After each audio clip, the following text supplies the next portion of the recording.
everyone, Republic Jim here, back in Barn Body World Headquarters. Just getting in a bit of a workout here on a chilly morning. I don't know how well that shows up, but it's currently about 28 degrees, warming up a little. It was 27 when I first came in here and started doing my warm-up. But just in the process of doing my workout, I wanted to talk a little bit about one of my favorite topics again, which is cold adaptation and brown adipose tissue. You can check out my Batman playlist for other videos on the topic. But it's that time of year again where it's cooling off, and it's the perfect time to work on getting the body adapted. I definitely don't think that any halfway healthy person should be afraid of the cold or worried about freezing or anything when it starts getting a little chillier. Just have to do consistent, deliberate cold adaptation. Just do it in stages as you get used to it. And as you get more adapted to it, you can handle more extremes. As you can see, I prefer to work out and do that sort of stuff barefoot, even when it gets down in the temperatures below 20. I can tolerate it fairly well once I've had a chance to do it for a while. The brown adipose tissue, as it gets activated by prolonged cold exposure, it generates body heat and actually burns a fair amount of energy in the process of doing that. Helps get rid of the white fat cells, which are not really desirable. And it's just a great way to use some energy and also get those brown fat cells generating heat to where the body can tolerate a lot more without any shivering or anything. Generally, for people that aren't cold adapted, their body shivers to generate heat, and that's a pretty good sign that they're on the verge of hypothermia if they keep it up. But once you've gotten adapted, then the body will just produce its own heat pretty well, and you can do extended periods of time in cold weather and not suffer any ill effects. So, and exercise helps activate the brown adipose tissue, as does cold exposure. So doing exercise in cold temperatures, it's just sort of a synergistic thing where the two complement each other and just speed up the process that much more. Get some real benefits from it. So anyway, I need to get on with my workout. Today it's more lighter, higher volume Zercher squats. So I've done my warm-up sets. Now I'm up to my working set, which is just 145 today, but doing a couple of sets of 10, and then I'm going to finish it off with a set of 20, which is always difficult no matter what the weight is. So at the moment, I'm just starting on my first set of 10.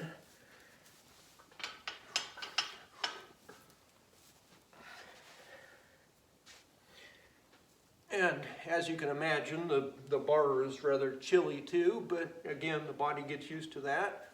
And as it adapts, it doesn't bother me that it's up against my skin. I don't tend to get any frostbite or anything, even when it gets down below 20. As I said, the body's generating heat the whole time, and so I'm able to tolerate it pretty well.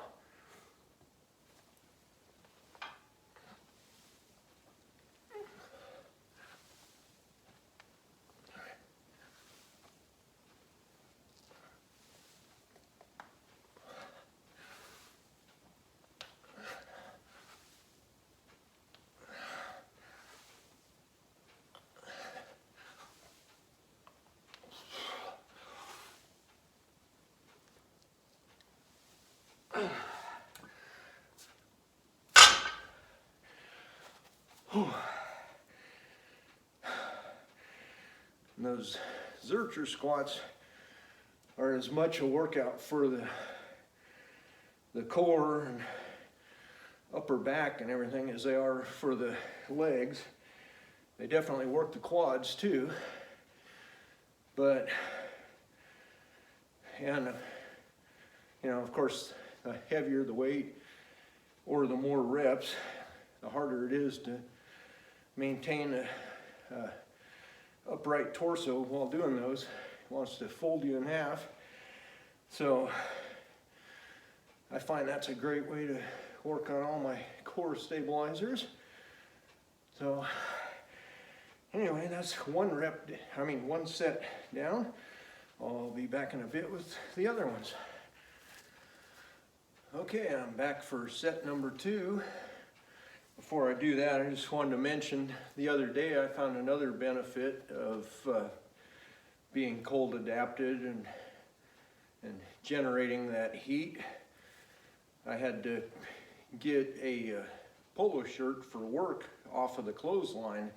It had been out there overnight. It was dry in the evening, but in the morning when I went out to grab it, it was covered in dew. So a little bit uncomfortable to put it on. Didn't want to take the time to throw it in the dryer or anything. So I just put the shirt on anyway, drove to work like I usually do with the window wide open, and was generating plenty of heat. I found that before I even made it into work, which is about a 15-minute drive, my shirt was completely dry, so I can actually work as a portable clothes dryer if necessary when I'm driving around in cold weather. So just another added benefit there. So anyway, here goes set number 2.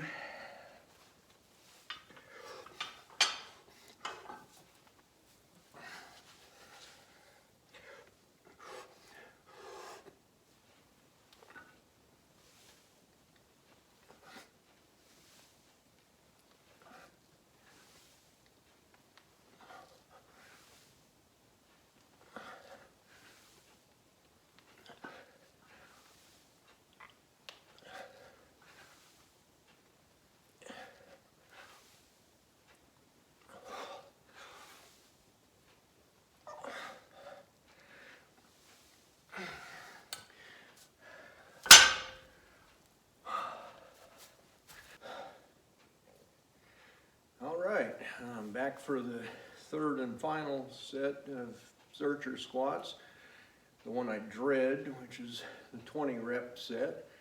They're always difficult. One thing I wanted to point out is that now the thermometer is reading just a hair above 30 degrees, and it's not that the temperature in the barn here has actually come up 3 degrees in the last several minutes. It doesn't warm up that quickly in here even when the sun's shining, which it isn't right now. But actually what I found is that anytime I'm doing any kind of strenuous exercise, that when I'm this close to the thermometer, that just my body heat actually registers on there and makes it go up a degree or two, which is kind of funny. But if I actually had the muscle endurance to keep doing sets of squats like this, you know, I could probably raise that several degrees over the course of multiple sets. But of course, you know, I'm not going to do that. That would be crazy. But anyway, here goes my higher rep set.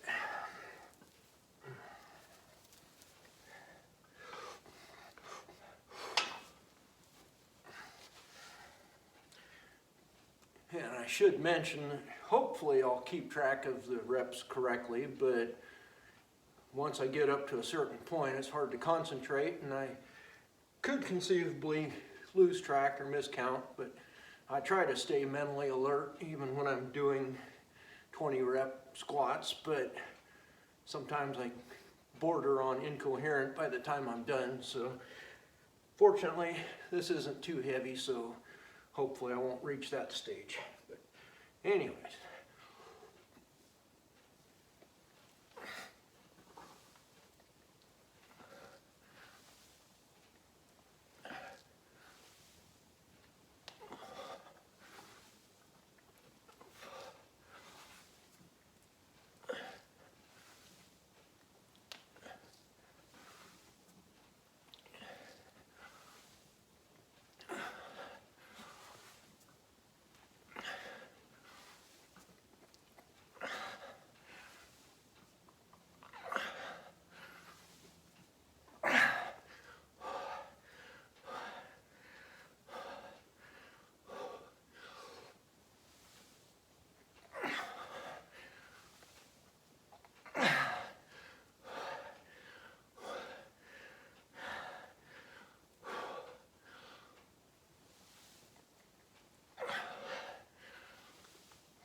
Okay, I think that was it.